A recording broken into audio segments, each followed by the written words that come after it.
10 minutes en compagnie de notre invité Christian Jacob, président du groupe UMP à l'Assemblée. Bonjour Christian Jacob. Bonjour. Pour répondre à vos questions, à vos réactions, à vos témoignages au téléphone au 3921 dans ce studio à Paris, mais aussi sur le Twitter #E1 midi sur la méthode Valls. On va s'interroger ensemble. Est-elle la bonne selon vous? Et on réagit immédiatement évidemment à l'interpellation dans le cadre d'une sortie scolaire et à l'expulsion de Leonarda, cette jeune collégienne. Vous en connaissez le visage désormais. Elle a 15 ans, elle est retournée dans son pays d'origine et cet épisode divise la majorité. Christian Jacob, on entendait dans le journal il y a un instant la réaction de François Barouin qui était invité ce matin de Jean-Pierre Elkabbach. On comprend que si Manuel Valls est la cible du Front de gauche, des Verts, du Parti socialiste, ministre de l'Éducation l'a pris comme cible d'ailleurs en disant que l'école était à sanctuariser, eh bien à droite, il a plutôt votre approbation sur la méthode. Mais vous, que retenez-vous en dehors de ces question personnelle de cette affaire sur le fond? Je pense qu'il faut tout d'abord dépersonnaliser. Le sujet, ça n'est pas M. Valls, ça n'est pas M. Peillon, c'est la loi de la République. Et la loi, elle doit s'appliquer partout sur le territoire dans les conditions prévues par la loi. La loi de République, ça n'est pas... Hier, j'entendais quelques responsables du Parti socialiste réagir en disant il faut avoir une approche de gauche. Ça veut dire quoi? Ça veut dire quoi? La loi de la République, c'est la loi de la République, elle s'applique et dans le cas précis, elle a été appliquée. Le cas particulier, c'est que cette jeune fille était scolarisée depuis quelques années. On a Romain notamment sur Twitter qui nous dit « La France dit que les Roms ne s'intègrent pas, mais quand ils le font, on les expulse. C'est un paradoxe. » Comment vous l'expliquez, Christian Jacob? Tout d'abord, reprenons les faits. Nous sommes en face d'une famille qui est en situation irrégulière depuis plus de 4 ans, qui demande un droit d'asile, qui est refusé à deux reprises par l'OFPRA. Ensuite, une décision de reconduite à la frontière est prise. Cette décision est déférée devant le tribunal administratif. La décision est confirmée. Ils vont en appel. C'est à nouveau confirmé. Donc, tous les recours sont utilisés. La famille reçoit un avis d'expulsion et il faut que l'arrêté d'expulsion soit appliqué. Donc, on prévient la famille. Les services de police viennent pour appliquer l'arrêté d'expulsion. Il y a 5 enfants dans la famille. Il manque un enfant. La mère de famille demande à ce que l'ensemble des enfants soient rassemblés. Quoi de plus normal? La loi s'applique. On ne peut pas être dans l'émotion en permanence pour réagir, sinon la loi ne s'appliquera jamais. Pourtant, vous comprenez bien que c'est un sujet qui suscite de l'émotion. On va voir d'ailleurs avec les questions qui nous entourent. Pour vous, Christian Jacob, monsieur. Bonjour, monsieur Jacob. Bonjour. Je m'appelle Iban. Je me demandais, est-ce que l'école n'est pas un temple? Vous avez rappelé les conditions dans lesquelles Leonarda a été arrêtée. Lors d'une sortie scolaire. Lors d'une sortie scolaire. Est-ce que monsieur Peillon a rappelé que l'école devait être sanctuarisée. Qu'est-ce que vous pensez de ça? Vous trouvez ça normal que l'intervention se fasse pendant qu'elle est scolarisée? Moi, je pense que la loi doit s'appliquer.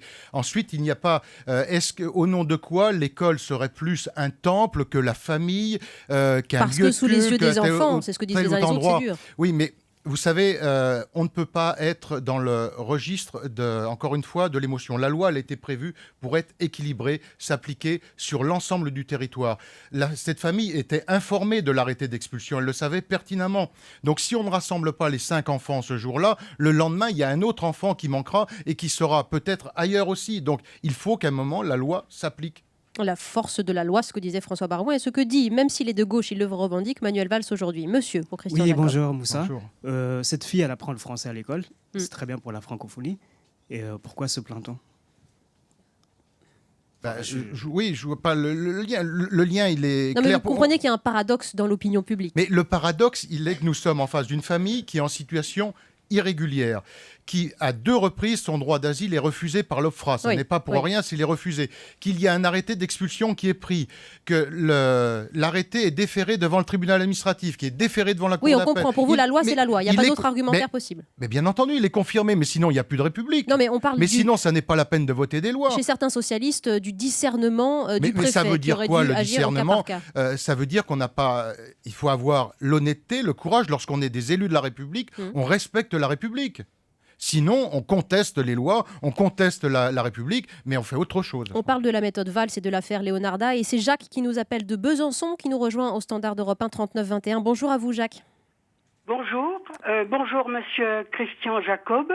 Je souhaiterais, si vous le permettez, vous poser 2 questions. Allez-y. La première porte sur les conditions, la forme de l'expulsion.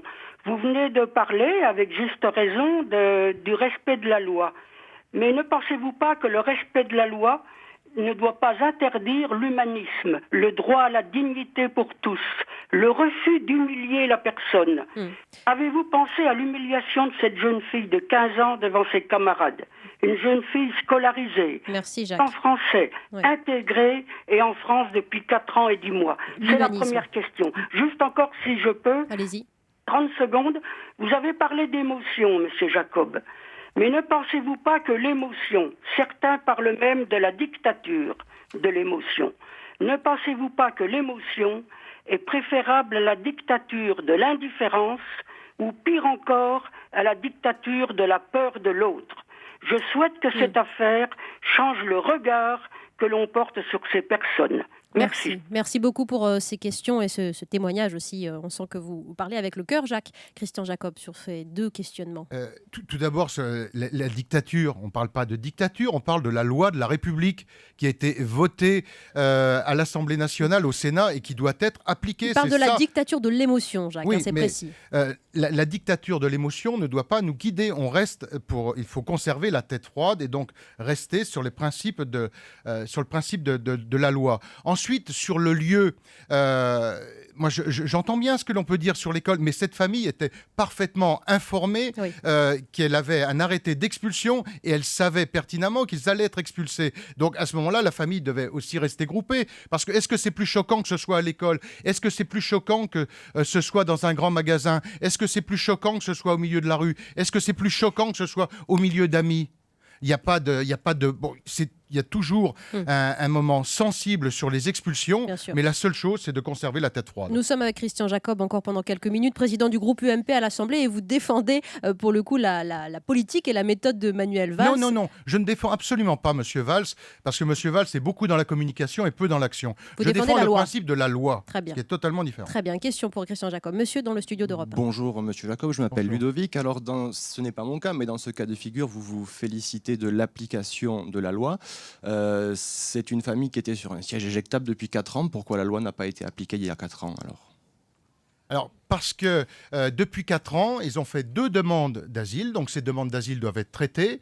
Il y a eu refus. Ensuite, une décision a été prise et les voies de recours ont été utilisées. Nous sommes dans un état de droit. L'état de droit, c'est que la loi s'applique, mais qu'il y a des possibilités de recours et que le recours prend du temps. C'est pour ça qu'effectivement, ça prend du temps parce que nous sommes dans un état de droit. Si nous n'étions pas dans un état de droit, il n'y aurait pas de possibilité de recours. On a Henri sur Europe1.fr, Christian Jacob, qui nous demande si le fait que Leonarda soit Rome et kosovar, n'est-ce pas ce qui cristallise les passions et les réactions sur ce sujet?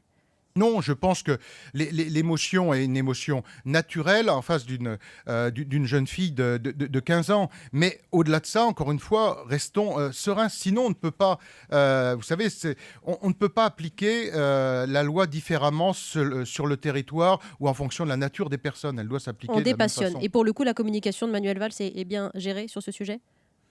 On est en face d'un règlement de compte entre le Premier ministre et son ministre de l'Intérieur. L'intervention hier du Premier ministre met en situation de faiblesse le ministre de l'Intérieur. C'est-à-dire que quand M. Hérault dit qu'il n'exclut pas de faire revenir cette jeune fille, il y a eu 2 décisions de justice, enfin une décision de justice confirmée par 2 recours successifs. C'est-à-dire qu'on aurait un Premier ministre qui irait à l'encontre d'une décision de justice pour faire revenir cette jeune fille avec sa famille. Enfin, c'est n'importe quoi. C'est simplement de mettre en situation de fragilité son ministre de l'Intérieur. C'est les règlements de compte à l'intérieur du PS. La politique politicienne. Sophie sur Twitter nous écrit « La droite va adopter Valls, je le sens ». Qu'est-ce que vous répondez en 2 mots?